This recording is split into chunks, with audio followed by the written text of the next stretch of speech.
livro dos Atos dos Apóstolos, capítulo 16.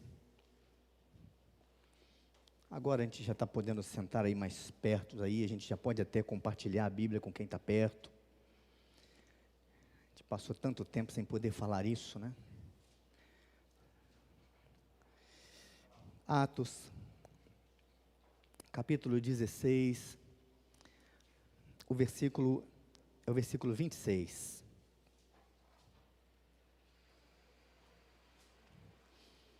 Eu vou quebrar aqui esse texto, porque é uma narrativa completa, e eu estou apenas retirando um versículo, mas pretendo aqui compartilhar com você um pouco sobre o que se diz aqui nessa história toda. O versículo 26 do capítulo 16 de Atos diz assim, você em casa também terá o texto aí, diz assim: de repente sobreveio tamanho terremoto, que sacudiu os alicerces da prisão. Agora, grave, por favor, 3 informações importantes deste versículo. Abriram-se todas as portas e soltaram-se as cadeias de todos, ou abriram-se todas as portas, soltaram-se as cadeias e antes sacudiu os alicerces da prisão. Vou ler de novo. São 3 informações. De repente sobreveio tamanho terremoto. Primeiro, que sacudiu os alicerces da prisão. Segundo, abriram-se todas as portas. E terceiro, soltaram-se as cadeias de todos. Vamos orar mais uma vez? Deus querido, obrigado, porque é muito bom estarmos aqui na tua casa. É muito bom desfrutar da tua presença. É bom louvar o teu nome. E é melhor ainda ouvirmos a tua voz. O Senhor já falou ao nosso coração nessa noite, de diversas maneiras. E nós queremos ainda um pouco mais. E te suplicamos, ó Deus, que nesse tempo de meditação, agora que a tua palavra é lida mais uma vez, pedimos, Senhor, fale um pouco mais conosco. Nós te suplicamos e essas bênçãos, essa bênção especial, e te agradecemos por todas as outras, em nome de Jesus. Amém e amém. Mantenha a sua Bíblia aberta, por favor, neste texto, e volta aí as páginas, um pouquinho da sua Bíblia, talvez nem uma página inteira, mas no capítulo 1, quando nós somos informados de que Paulo leva Timóteo, leva para onde? Paulo está na sua 2ª viagem missionária. A primeira viagem missionária tinha sido um sucesso. Paulo tinha passado em diversos lugares, tinha pregado o evangelho, pessoas haviam se convertido ou sido convertidas ao cristianismo, convertidas a Jesus, e após prestar contas disso, Paulo então volta para a viagem missionária o mais rápido que ele pode, e ele quer ir para mais uma viagem. Então ele se separa de Barnabé, cada um vai para um canto, e nós vemos Deus agindo em Atos dos Apóstolos, Deus movendo os seus missionários na direção do perdido. Atos dos Apóstolos é justamente esse movimento de Deus na direção do perdido, na direção daquele que precisa ouvir a mensagem. Nós estamos aqui meditando nesses domingos aqui sobre avivamento. E eu disse na semana passada, terminamos o culto, a mensagem, dizendo, olha, eu tenho orado por avivamento da igreja, para que a igreja volte aí ao seu primeiro amor, para que a igreja seja despertada. Esses 2 teólogos, primeiro o teólogo Walter Bold diz que avivamento é Deus operando para restaurar a saúde de sua igreja. E ainda Charles Finney, um grande avivalista de muito tempo, de muito trabalho, disse que avivamento é um retorno ao primeiro amor. Um retorno ao primeiro amor, resultando em conversões de pecadores. Então, essas são dois conceitos, ou duas definições sobre o que é avivamento. Na semana passada, eu disse uma maior aqui. Eu vou ler o que eu disse na semana passada sobre o que é avivamento. O avivamento acontece quando o Espírito de Deus visita o seu povo, que antes estava num estado de dormência e de amortecimento, ou seja, caminho da morte. Primeiro vai ficando sem Pedir ajuda aos médicos. Júlia, me ajuda. Não é circulação também dá, mas a circulação, quando para ali, dá um negócio ali.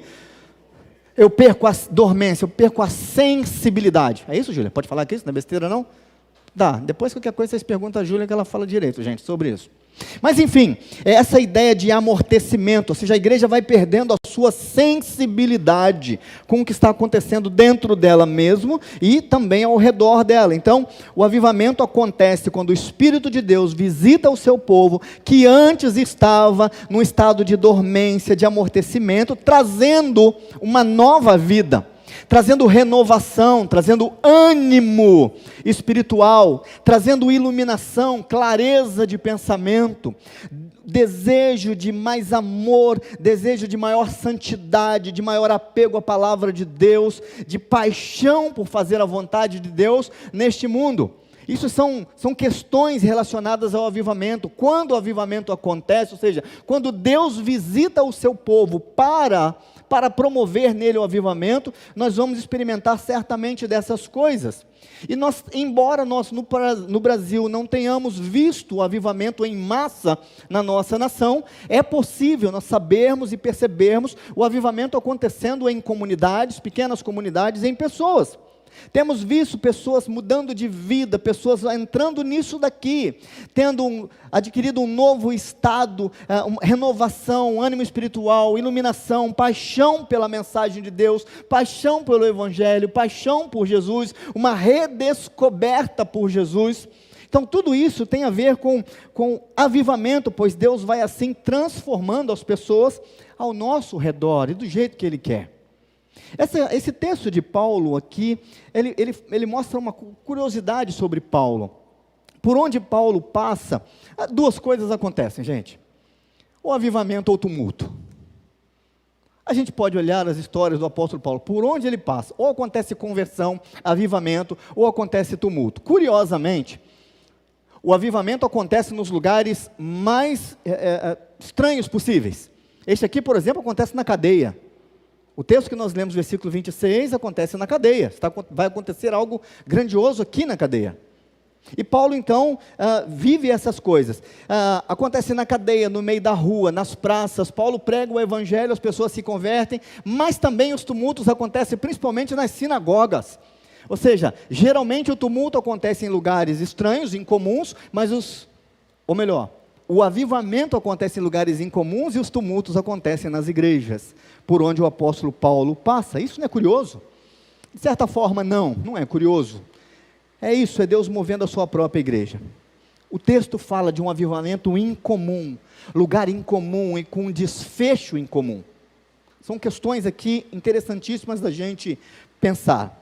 Agora, onde começa tudo isso? Foi por isso que eu pedi você para olhar o capítulo 16, desde o versículo 1. Começa nessa viagem. Olha aí para esse pequeno retrato do mapa, que você vai apenas acompanhar uma ideia aqui.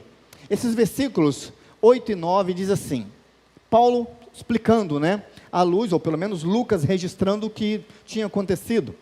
E tendo contornado Mísia, desceram a Troade. À noite sobreveio a Paulo uma visão na qual um varão macedônio estava em pé e lhe rogava dizendo, passa a Macedônia e ajuda-nos. Ou seja, Paulo quer ir para um lugar, ele está convicto da sua missão, ele está convicto do chamado de Deus, ele está completamente engajado naquilo que Deus quer que ele faça, mas acontece algo estranho, Deus vai falando não para a direção de Paulo, Deus vai encurralando. Versículo 6 diz isso, percorrendo a região frígio-gálata, vai olhando na sua Bíblia, percorrendo a região frígio-gálata, tendo sido impedidos pelo Espírito Santo de pregar a palavra na Ásia. Eu sei que você conhece esse texto, é só para a gente recobrar aqui o contexto. Mas perceba, eu geralmente me perguntaria, por que Deus impediu Paulo de pregar o Evangelho neste lugar? É estranho, não é? A palavra não tem que ser pregada em todos os lugares, mas tem a ver com vontade de Deus.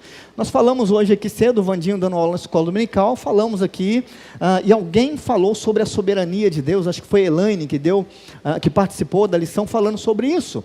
Isso é soberania de Deus. Paulo está engajado, a intenção é boa, ele está dentro da missão, não é nada que esteja contrário à vontade de Deus, não é nada de Paulo talvez, mas Deus está dizendo, não é isso que eu quero. E Deus vai falando não, seguindo ainda, já lemos o versículo 7, ele fala, mas o Espírito de Jesus não permitiu, ainda, versículo 10, olha aí o que diz, o mesmo versículo, mesmo texto, assim que teve a visão, imediatamente procuramos partir para aquele destino, ou seja, lá para Macedônia, concluindo que Deus nos havia chamado para lhes anunciar o Evangelho. Então Paulo está lá, indo a caminho da Macedônia, e o destino final aí é justamente Filipos, onde acontece isso aqui do capítulo 16. Ou seja, Paulo vai parar aqui por quê? Por que Paulo vai parar aqui? Num primeiro momento, a resposta seria, porque todos os planos de Paulo deram errado. Todos os planos, toda a estratégia, todo o pensamento, toda a programação de viagem, tudo deu errado. E talvez, meu querido irmão, minha querida irmã, em algum momento da sua vida, se você parar e pensar, talvez você vai também chegar à mesma conclusão. De que você chegou aonde está, e é o que é, e se tornou o que se tornou, porque muitos dos seus planos deram errado. Bom, retomado aqui o nosso contexto, ou seja, por que nós chegamos nesse texto, eu quero compartilhar com você, de novo, o que foi que Deus fez na cadeia de Filipos? Primeiro, Ele sacudiu os alicerces, é o que nós temos no versículo 26. Segundo, o que você tem aí? Você leu? Ele abriu todas as portas. E terceiro, soltou as cadeias. Mas pera lá, cadeia para nós, quando a gente pensa em cadeia, a gente tem a ideia na estrutura inteira, não é? Então a cadeia, desde a primeira porta, ela não é a cela. Para nós há uma diferença entre cadeia e cela. Cadeia é tudo aquilo que prende. Mas a ideia aqui da cadeia são os grilhões que estão presos nos pés. Correntes, aquela bola pesada. Sei lá se era uma bola, se estava preso no canto. Aliás, aquelas pessoas que fazem parte da minha geração, não sabiam, mas nós vimos um comediante que fazia embaixadinhas com grilhões, vocês sabem? O pessoal da minha época de televisão assistia os Trapalhões, tinha uma abertura dos Trapalhões que o Didi fazia uma embaixadinha com uma bola que estava preso na sua perna, ele fazia uma bicicleta com aquilo eram as cadeias, aquilo eram os grilhões, sem chance disso acontecer. Na cadeia de Filipos, Deus sacode os alicerces, abriu todas as portas e soltou as cadeias de todos. Giovanni, por que você está dizendo isso? Porque eu continuo orando pelo avivamento da igreja.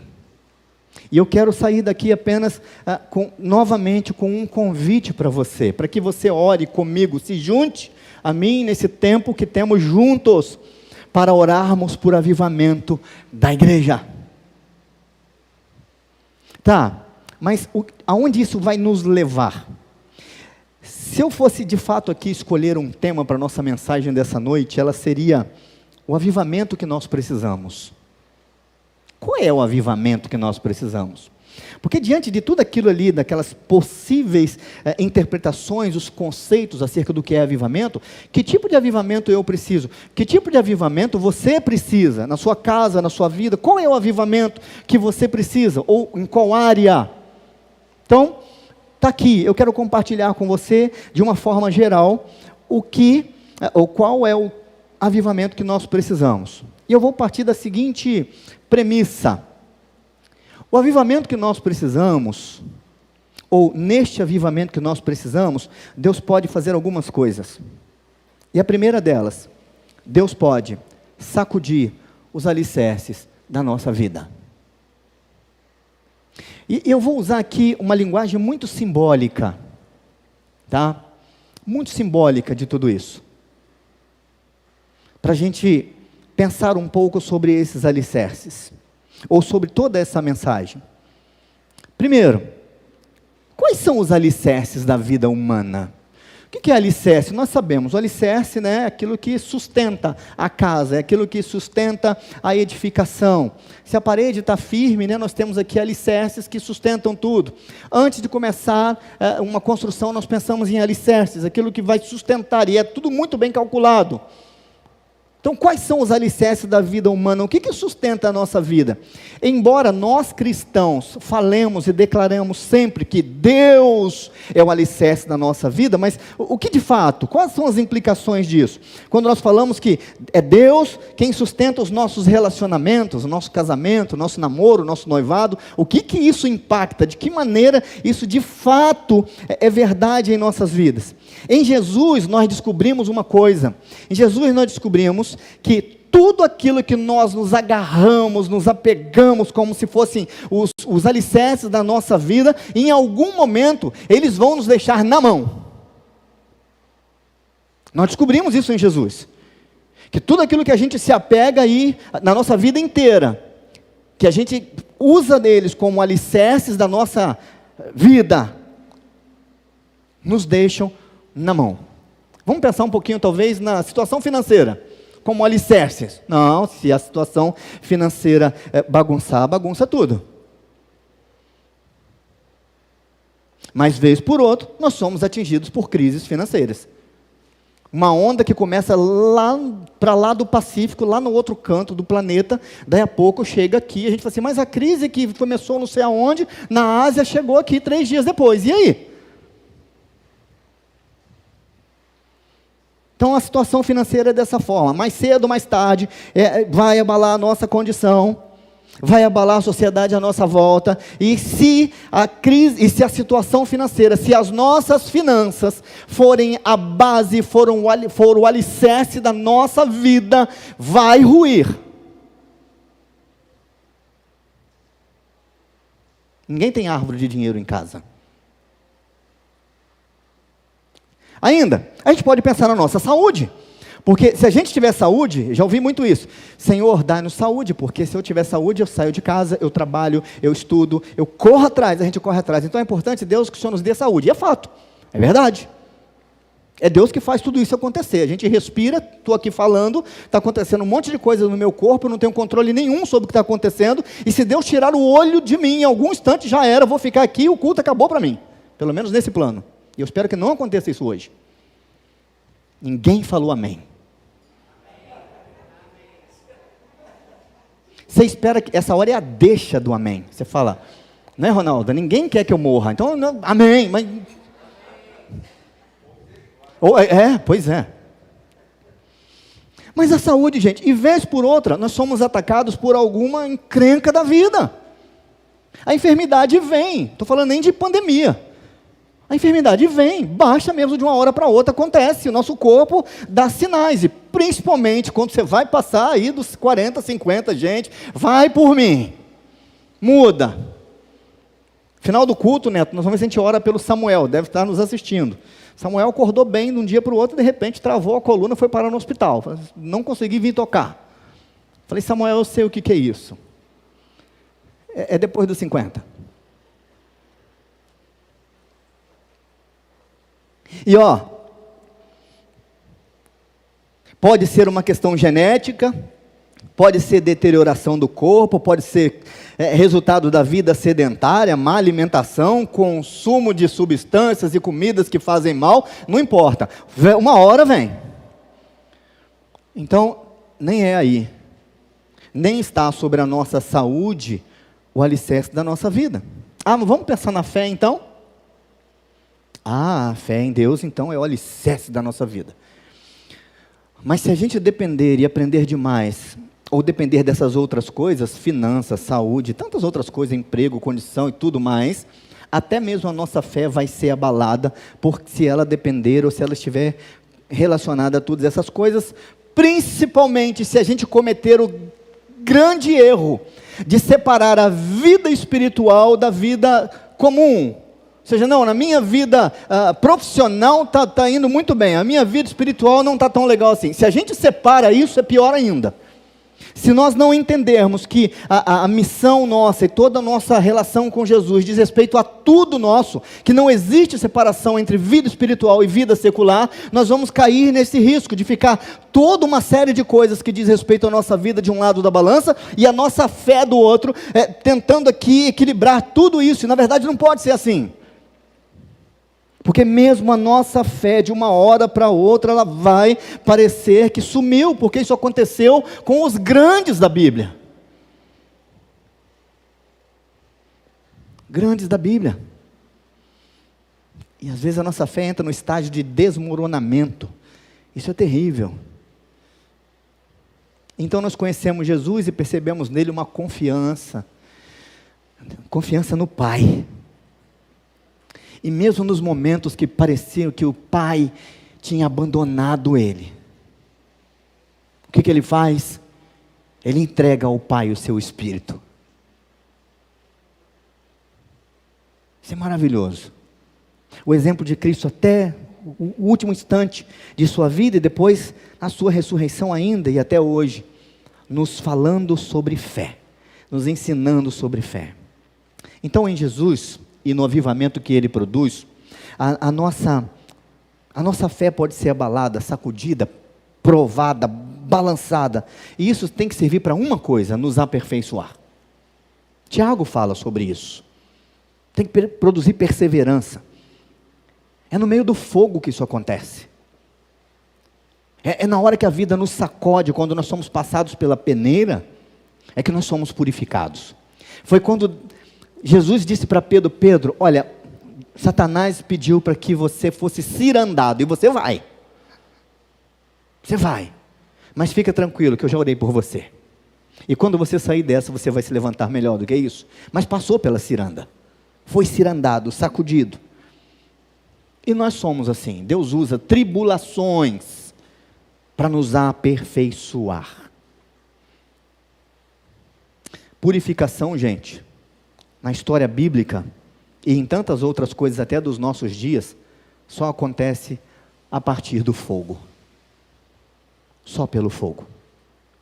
Então o nosso alicerce precisa ser Cristo, e você sabe disso. Em Isaías, capítulo 28, versículo 16, diz assim: portanto, assim diz o Senhor.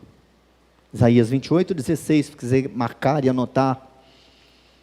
Portanto, assim diz o Senhor Deus: eis que assentei em Sião uma pedra, pedra já provada, pedra preciosa, angular, solidamente assentada. Aquele que não crê, não foge. Ou aquele que crer, não foge.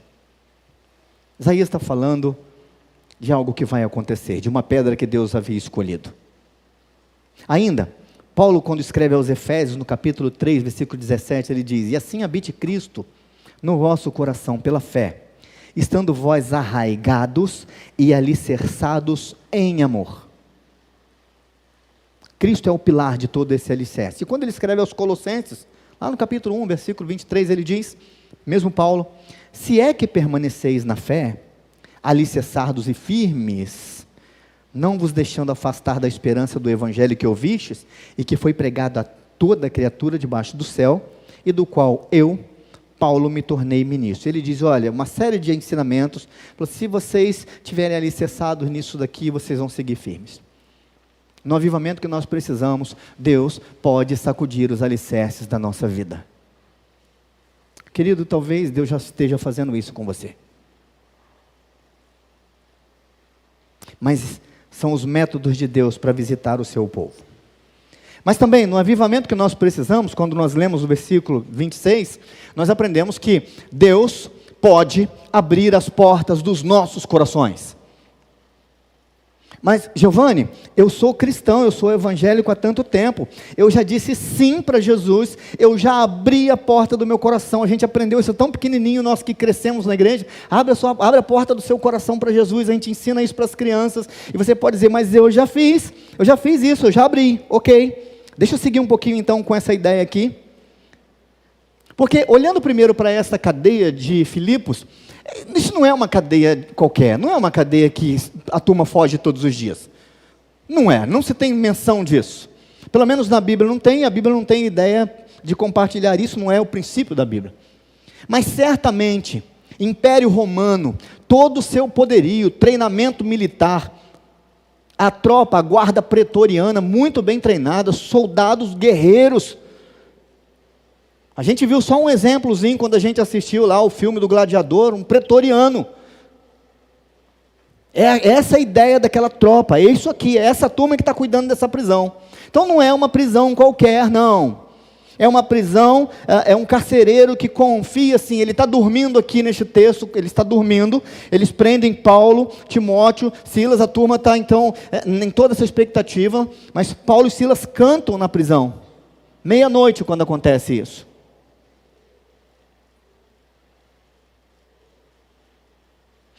Os alicerces são abalados, as cadeias se abrem, as portas se abrem, e o carcereiro estava dormindo.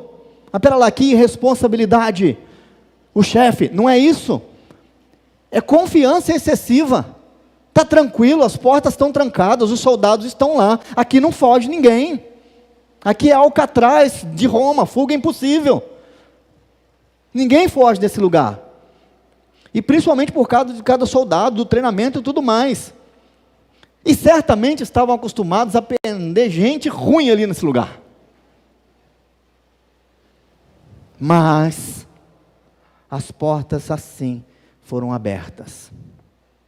As portas estavam trancadas, tal qual muitos corações humanos, em todas as épocas também trancadas, como nos nossos dias. Acostumados com as trancas da indiferença, do individualismo, das preocupações pessoais, das polarizações sociopolíticas e tudo que tranca o nosso coração. E não deixa o Evangelho entrar. Eu tenho dito nesses 20 anos de ministério que se existe uma das coisas que eu acredito esteja atrapalhando profundamente a inserção do Evangelho, o impacto do Evangelho na vida das pessoas, é o intelectualismo que invadiu a igreja. As pessoas são inteligentes demais para entender a mensagem do Evangelho.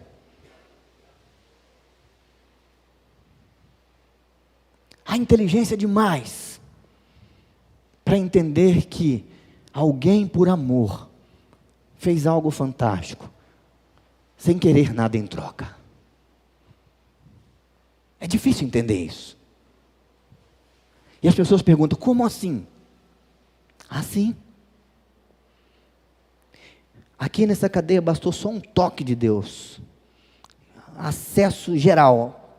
Porta da rua está aberta. Liberdade incondicional. Pode sair, gente. Aliás, o Vandinho, depois, juntamente com a turma aqui, vai cantar Portas Abertas com a gente, do grupo Logos. As portas, a liberdade incondicional, assim como a escolha de Deus por nós. Não é? A gente não sabe isso, lá nos 5 pontos do calvinismo, incondicional. Deus escolheu salvar essa turma aqui. As portas dos corações precisam estar abertas. No avivamento de Deus, no avivamento que Deus traz sobre nós, as portas dos nossos corações precisam ser abertas. E elas vão ser.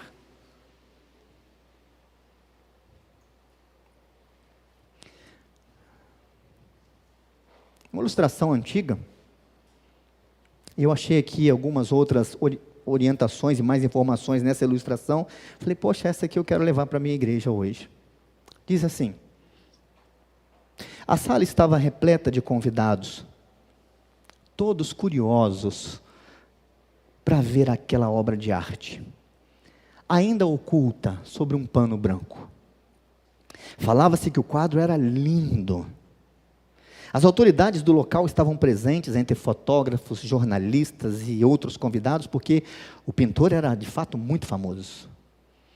Na hora marcada, o pano que cobria a pintura foi retirado e houve um caloroso aplauso.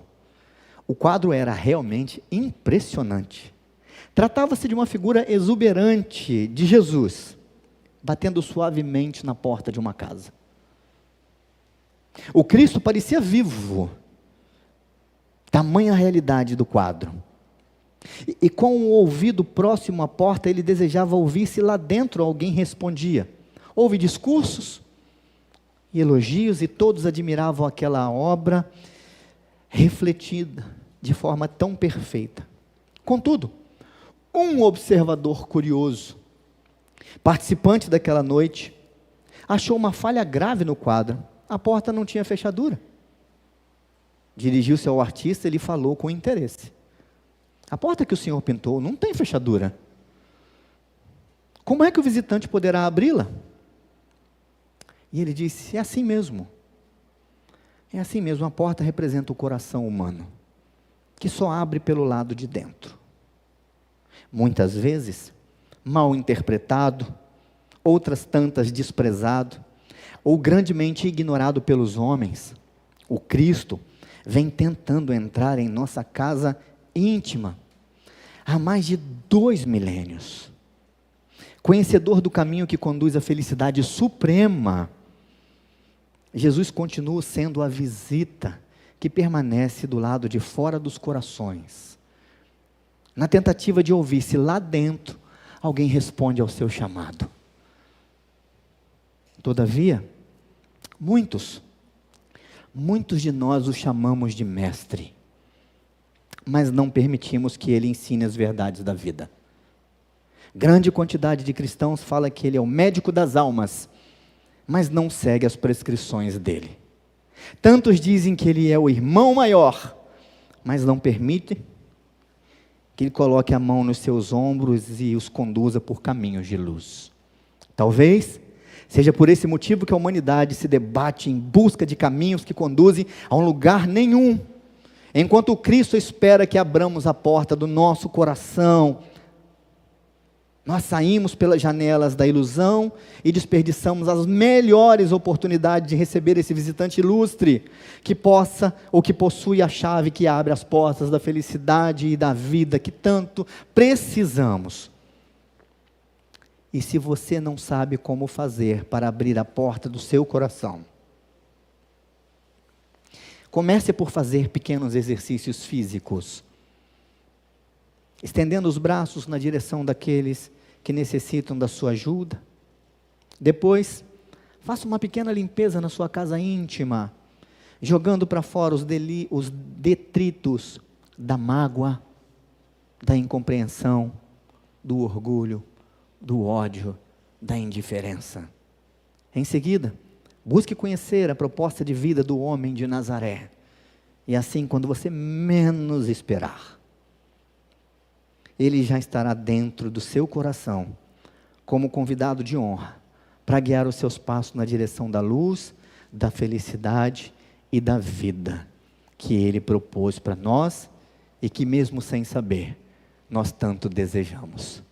Meu querido irmão, minha querida irmã, se em algum momento da minha vida e da sua vida, nós nutrimos mágoas, por qualquer que seja a razão, desespero, incompreensão, orgulho, ódio, indiferença, ou qualquer outro destes elementos, nós estamos com as nossas portas dos nossos corações trancadas, e nós precisamos permitir que ele entre.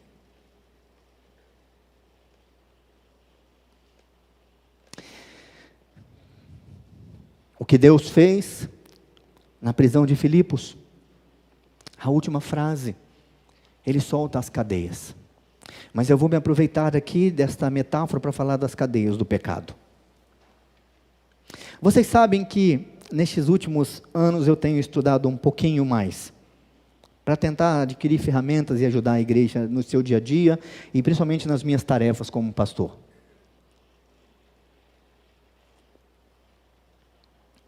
Eu me assusto porque eu me aventurei nos caminhos do coaching, mentoring, programação neurolinguística, pós-graduação em gestão de pessoas e agora caminhando para psicanálise clínica. Mas essas são ferramentas que tratam de comportamentos da mente, do inconsciente, da personalidade. Mas elas não ajudam quando o assunto é pecado.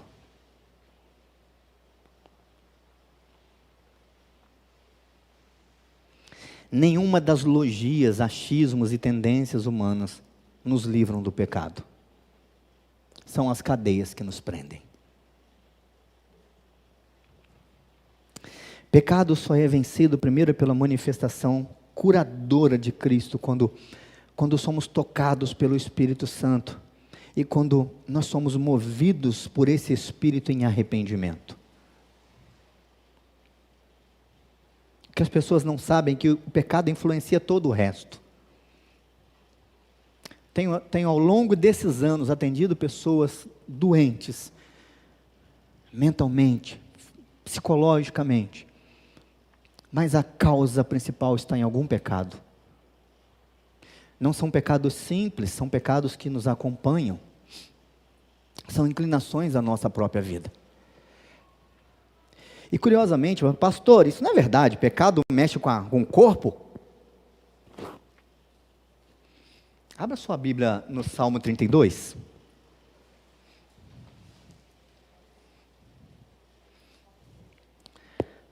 Salmo 32, os versículos 3 e 5. Olha o que Davi diz.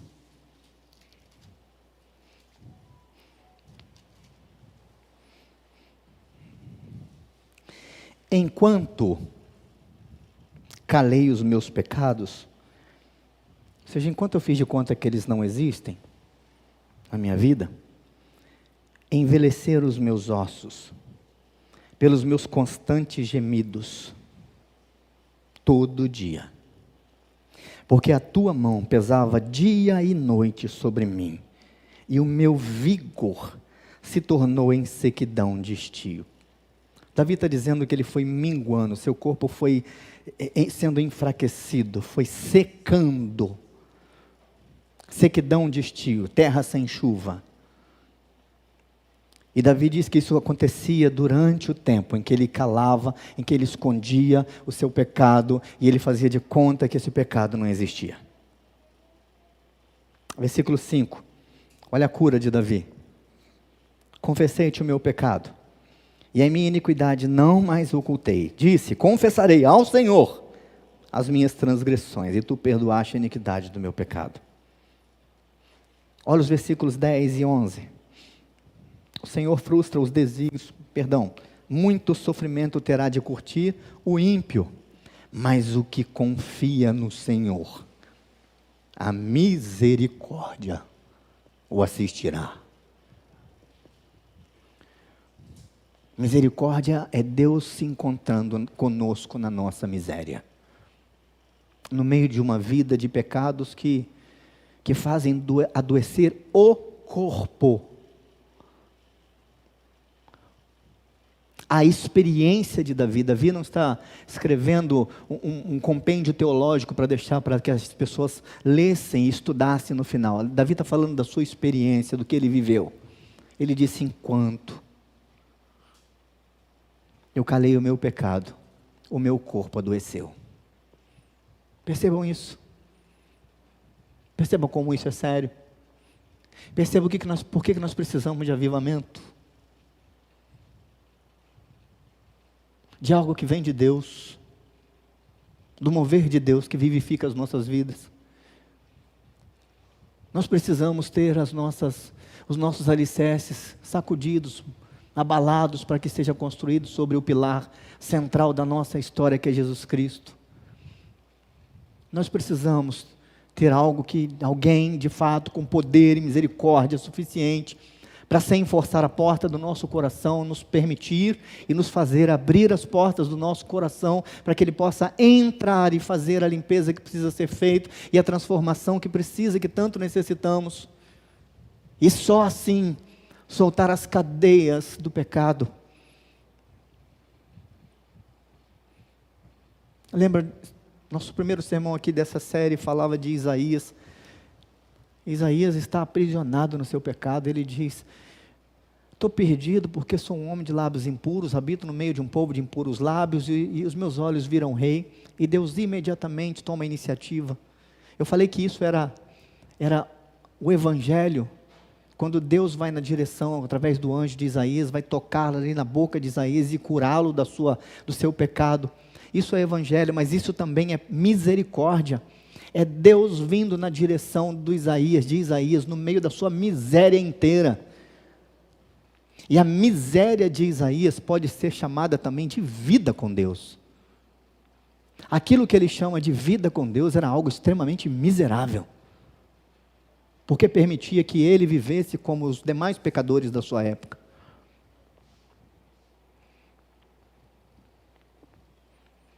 Entendem por quê? Que eu convido vocês a participarem comigo de um tempo de oração por avivamento. E por que nós precisamos de avivamento? Não tem só a ver com o mover da igreja que vai ficar aqui de maneira alguma. O avivamento, quando acontece na igreja, explode lá para fora. Porque mexe com os alicerces da nossa vida, quebranta os nossos corações, tantas vezes endurecidos por tantas coisas. Então Davi se volta para Deus e nos ensina sobre isso.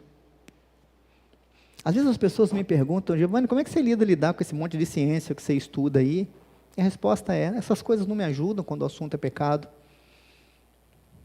O pecado nos prende a uma condição estática, nos impedem de avançar, de ir para frente, de crescer.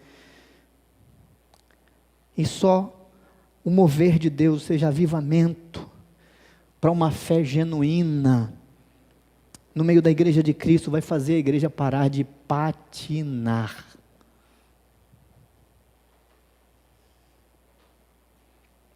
A gente caminha aqui na praça, de vez em quando passa um rapaz patinando, e eu falo: rapaz, eu queria andar igual esse cara nesse patins. A mesma hora que o cara está de frente, ele está de costas, e ele é muito rápido. Eu falo: eu queria andar. Aquilo ali é patinar. A ideia que eu tenho de patinar não é aquilo. A ideia que eu tenho de patinar é eu em cima de um patins, e eu tenho que segurar tudo em volta. E uma tentativa de andar 20 centímetros é assustador para mim, eu não consigo ir para frente. Isso para mim é patinar, é pelejar e não sair do lugar. Aquilo que aquele cara faz é desfilar de patins. Quando eu falo que a igreja precisa parar de patinar, é no meu estilo de patinar. No avivamento, o Espírito de Deus visita o seu povo, que antes estava num estado de adormecimento, dormência, trazendo nova vida, renovação, ânimo espiritual, iluminação, clareza de espírito, mais amor e mais desejo de santidade. Ou seja, livrar aí dessas amarras, desse pecado. É por isso que eu convido você a orar comigo e se juntar comigo em oração pelo avivamento da igreja. Ou seja, eu tenho orado por isso. E eu quero convidar você a continuar a orar comigo por avivamento. Que Deus te abençoe, que Ele continue a falar ao seu coração e, acima de tudo, que você deseje o avivamento, ore por isso. E em nome de Jesus, que comece em você. Amém.